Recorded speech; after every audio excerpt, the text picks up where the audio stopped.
धतूरा पहली बार चढ़ाया गया वो फुलेरा दूज का दिन था। इसलिए शिव महापुराण की कथा कहती है जिस दिन कोई मुहूर्त नहीं हो, कोई काम नहीं हो, उस दिन केवल फुलेरा दूज के दिन आप किसी भी दुकान का, व्यापार का, व्यवसाय का, जन्म का, आदि का कोई भी मुहूर्त कर लो, वो कभी ठप नहीं हो सकता, वो बढ़कर ही चलेगा। सारी जिंदगी के कांटे निकल जाते हैं,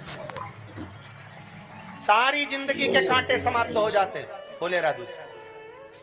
कहते हैं दुनिया में सब दिन का दान, सब दिन का पुण्य समाप्त हो सकता है, और फुलेरा दूज का दान, पुण्य, सत्कर्म, भजन, कीर्तन, नाम स्मरण समाप्त नहीं होता। चक्कर आ जाते हो, अचानक गिर जाते हो, हापड़ी भराने लगती हो थोड़ा सा चलने पर, श्वास फूल जाती हो ज्यादा चढ़ने पर, उनके लिए विशेष है कि धतूरे की जड़ को, धतूरे का जो फल होता है उसकी जड़ महाराज निकाल कर, धोकर, उसको घिसकर शंकर भगवान पर उसका लेपन कर दीजिए।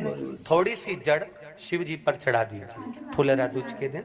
उस जड़ को पानी चढ़ाकर वापिस लेकर आ जाइए। जो मिर्गी का मरीज होता है, जिसको दमे की शिकायत होती है, श्वास की होती है, चलने में हापड़ी भरा जाती हो, फुलेरा दूज के दिन दोपहर के समय पर उसको वो जड़ केवल 3 या 4 बार सुगंध में सुंगा दी जाती है, तो मिर्गी की बीमारी समाप्त हो जाती है, और जिसको दमा श्वास होता है उसको भी आराम लग जाता है। फुलेरा दूज के दिन उसके लिए नित्य आनंद का सुख देगा। और भी ध्यान दें, जिसको बहुत भारी बीमारी हो, डॉक्टर कह रहे हैं कि ऑपरेशन की जरूरत है, ऑपरेशन कराना पड़ेगा, गांठ हो गई है, ये हो गया है, वो हो गया है, निवेदन है एक धतूरा फुलेरा दूज के दिन भगवान शंकर के शिवलिंग पर समर्पित करें, और 5 बेलपत्र नंदीश्वर भगवान पर अर्थात भगवान नंदी पर समर्पित करें। जीवन में कितनी बड़ी भी बीमारी होगी वो आगे नहीं बढ़ सकती, ऑपरेशन की जरूरत नहीं पड़ सकती, वो केवल फुलेरा दूज पर हो, केवल फुलेरा दूज के दिन, उसके सिवाय नहीं। और वो 15 मार्च को है, मौका मिला है, आनंद से करो।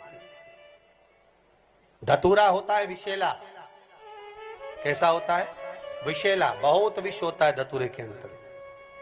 पर महाराज भगवान शिव को वो समर्पित किया जाता है जैसे पार्वती जी को लगा, जब कोई साथ नहीं दे रहा, पार्वती जी को लगा जब कहीं से सुख का अनुभव नहीं हो रहा, आनंद का अनुभव नहीं हो रहा, पार्वती जी ले गई धतूरा, पार्वती मैया ले गई उस बेलपत्र को शिव को। और प्रयास करना, अगर दुख है तो एक धतूरा समर्पित कर कर 1 लोटा पानी अवश्य समर्पित कर।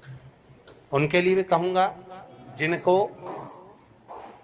शरीर में दाद हो जाती है, खाज हो जाती है, या खुजलियों का क्रम हो जाता है, उनके लिए भी महाराज धतूरे का पानी, धतूरा 1 लोटे में डाल दो, पानी रख दो उसमें, उसके अंदर थोड़ा सा चंदन डालकर वो पानी शिव जी को समर्पित कर दो।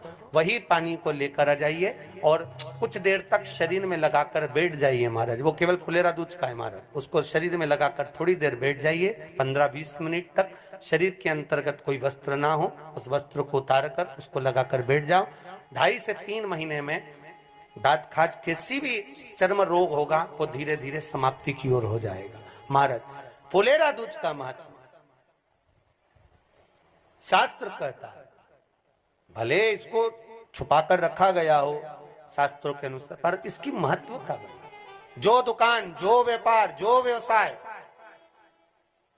और पहले भी आपको कहा, मान लो आप शिवरात्रि के दिन रात को भगवान शंकर को धतूरा चढ़ाते हो व्यापार व्यवसाय के लिए, और वो धतूरा आप शिवरात्रि के दिन सुबह 4 बजे से पहले नहीं बांध सकते, तो उस धतूरे को फुलेरा दूज के दिन लाल वस्त्र में बांधकर अपने व्यापार वाली जगह पर बांध दो। जीवन में कभी व्यापार नीचे नहीं जाएगा, बढ़ता ही चला जाएगा। और उनके लिए भी निवेदन करूंगा जिनके यहाँ कर्जा बहुत है, बहुत कर्जा है, चूक ही नहीं रहा, पैसा ही नहीं रहा, व्यापार चले तो कर्जा चूके, उनके लिए भी निवेदन करूंगा, 1 धतूरा बेलपत्री के पेड़ के नीचे शिवलिंग का निर्माण कर कर फुलेरा दूज के दिन उस धतूरे को अपनी कामना कर कर हल्दी में भिंगोकर उसको भगवान शंकर को समर्पित कर दीजिए अपनी कामना कर कर। उसी हल्दी की 1 बिंदी अपने साथ में रुमाल में लगाकर अपने व्यापार व्यवसाय की जगह पर लेकर जाइए। कर्जा धीरे धीरे धीरे धीरे जब चूकेगा, जब लक्ष्मी आएगी, तो लक्ष्मी की वृद्धि भी वो करता। महाराज।